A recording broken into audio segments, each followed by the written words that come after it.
was kind of your view of what happened with Chris Rondo and the whole thing? It was bullshit. Plain and simple. Unacceptable. What was so unacceptable about it? Man, we all know what happened. Ain't no need to keep going back and forth about that. What happened was unacceptable. It shouldn't have happened, and what happened out there happened. So. Just to clarify, was there a spitting incident? Yeah, that's unacceptable. You don't do that. You don't do that to nobody. In sports, on the streets, that's blatant disrespectful. Right? That's unacceptable. Have you seen that in an NBA game before? I mean, you don't even see that in the streets. Right? You don't see that in the streets, but I don't know what else to say about that. How did you see the exchange and the altercation play out? I mean, I got pushed in the back. As I looked and see Rondo, kind of like laughed it off, so I kind of turned my head and walked away. So I didn't kind of see what happened, but whatever it was nothing. You played with Chris now for over a year. Do you know him to be that kind of a player? What do you think? Have you ever seen him do anything like that? No. Anything else?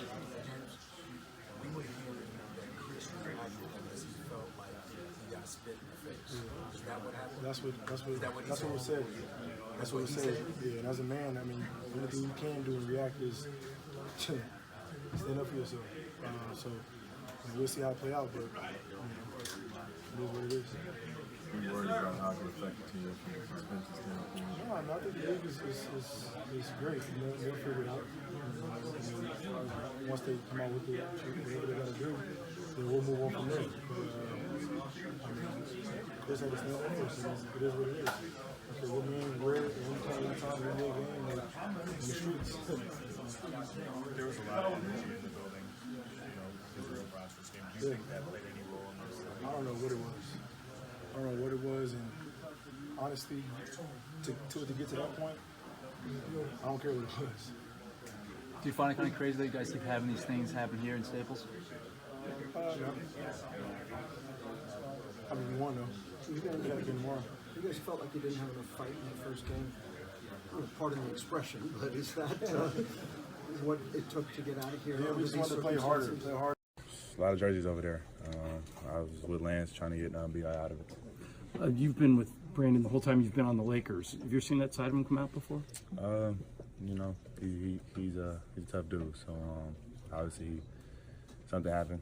And my job was just trying to get him out of there before he got the text, but it was too late. You guys got him out of there, and then it kind of cranked back up again. What changed?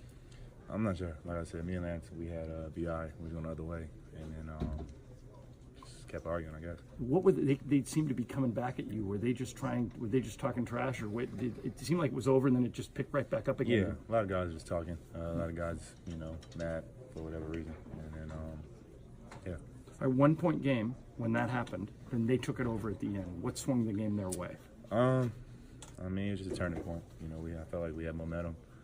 We just cut it to 1, and then you stall out 5-10 minutes, and they took it over from there. That was your best game statistically from the preseason games you played in and the game in Portland. Why do you think the game came to you the way it did tonight? Just be more aggressive and plus timing. Like I said, I was out for a long time, taking one game at a time. Rondo will probably be suspended. None of us know, but those things tend to go that way. If he is, are you 100% yet? Are you still working your way back a little bit? No, I'm 100. I'm ready to go. The Rockets' version of events includes that Rondo's spitting on CP. That's kind of what I you didn't said. see that. You didn't see anything? I didn't see that. Okay. I saw Chris Paul touch his face and then go from there. Did you get to talk to Rajon when you got I mean, you just left, so I didn't get really a chance to talk to him. What do you guys got to do to get a win on Monday? Play defense, go from there. Thanks. Thanks. So you were playing peacemaker and all that. Did you think you got to him in time? I just try to break it up. Nobody really want to fight. And I felt like other teams were trying to provoke us, and we fell for it. But nobody really want to fight. We just want to play hard and win the game. After that, it was a 1-point game when the fight happened. After that, they kind of took the game. What happened over those last 4 minutes on the court? They got stops and made smart plays. James Harden made a a lot of tough shots. And PJ Tucker hit a shot in the corner. I mean, that's how we lost. I know it's only been 2 games. What do you guys got to get better at?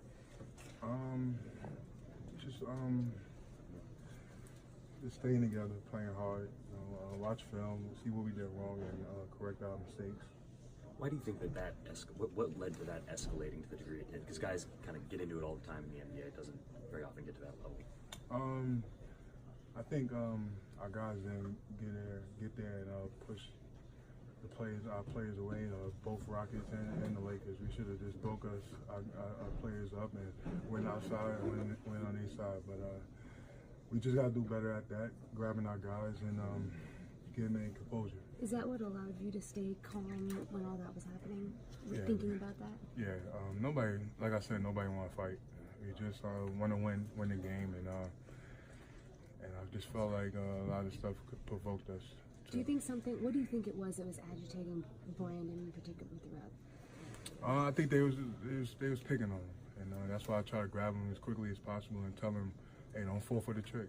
And I guess we fell for it. Is it a young player, something that a young player needs to learn? Yeah, he all right, man. He all right. Chris Paul is president of the Players Association. What do you think about the way he acted on the court tonight?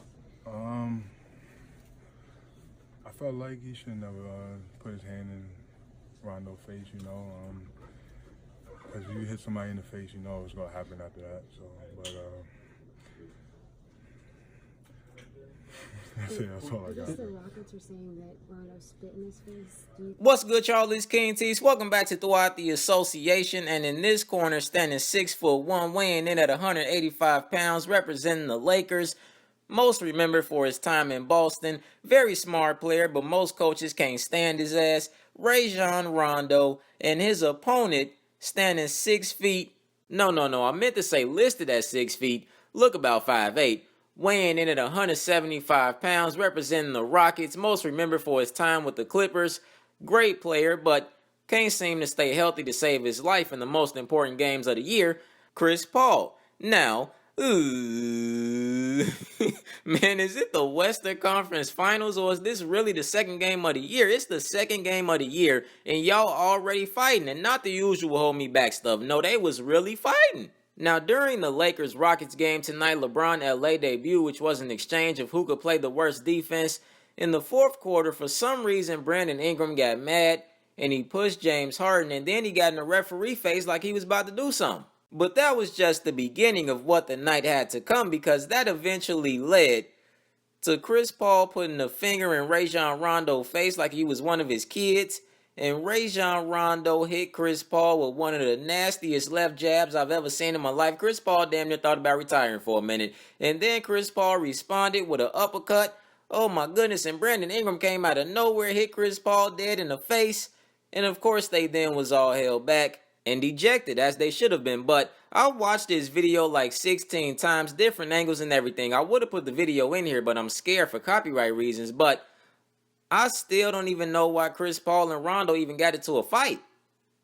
What happened? Now, Chris firmly believed that Rondo spit in his face, and I can't say what Chris Paul felt and didn't feel, but maybe y'all saw something I didn't see, but I did not see that. Maybe y'all can tell me, I just didn't see that. But what I did see is 3 men that will definitely be suspended. Rondo and Chris Paul might as well take vacation, because they definitely about to be out a few games. And Brandon Ingram, he might get the worst of this, because I believe this situation wouldn't even went down if it wasn't because of him. And then he just ran up hitting people in the face. Now, Rondo and Chris Paul, they both veterans, so I'm sure they both know it shouldn't have escalated to where it got to. But Brandon Ingram, do you need anger management classes? What's going on? What's up with you? You okay? This also put both teams in a bad situation, because now they will be forced to be without some of their best players at a time where they both obviously got things they need to work on. But overall, this was a bunch of nonsense. There will be suspensions and fines. Floyd Mayweather needs to sign Chris Paul and Rondo to the money team. And LeBron, I know you and Chris Paul close, but if your team fighting, why is you with the other team? Don't you guys think about this? And doubly subscribe.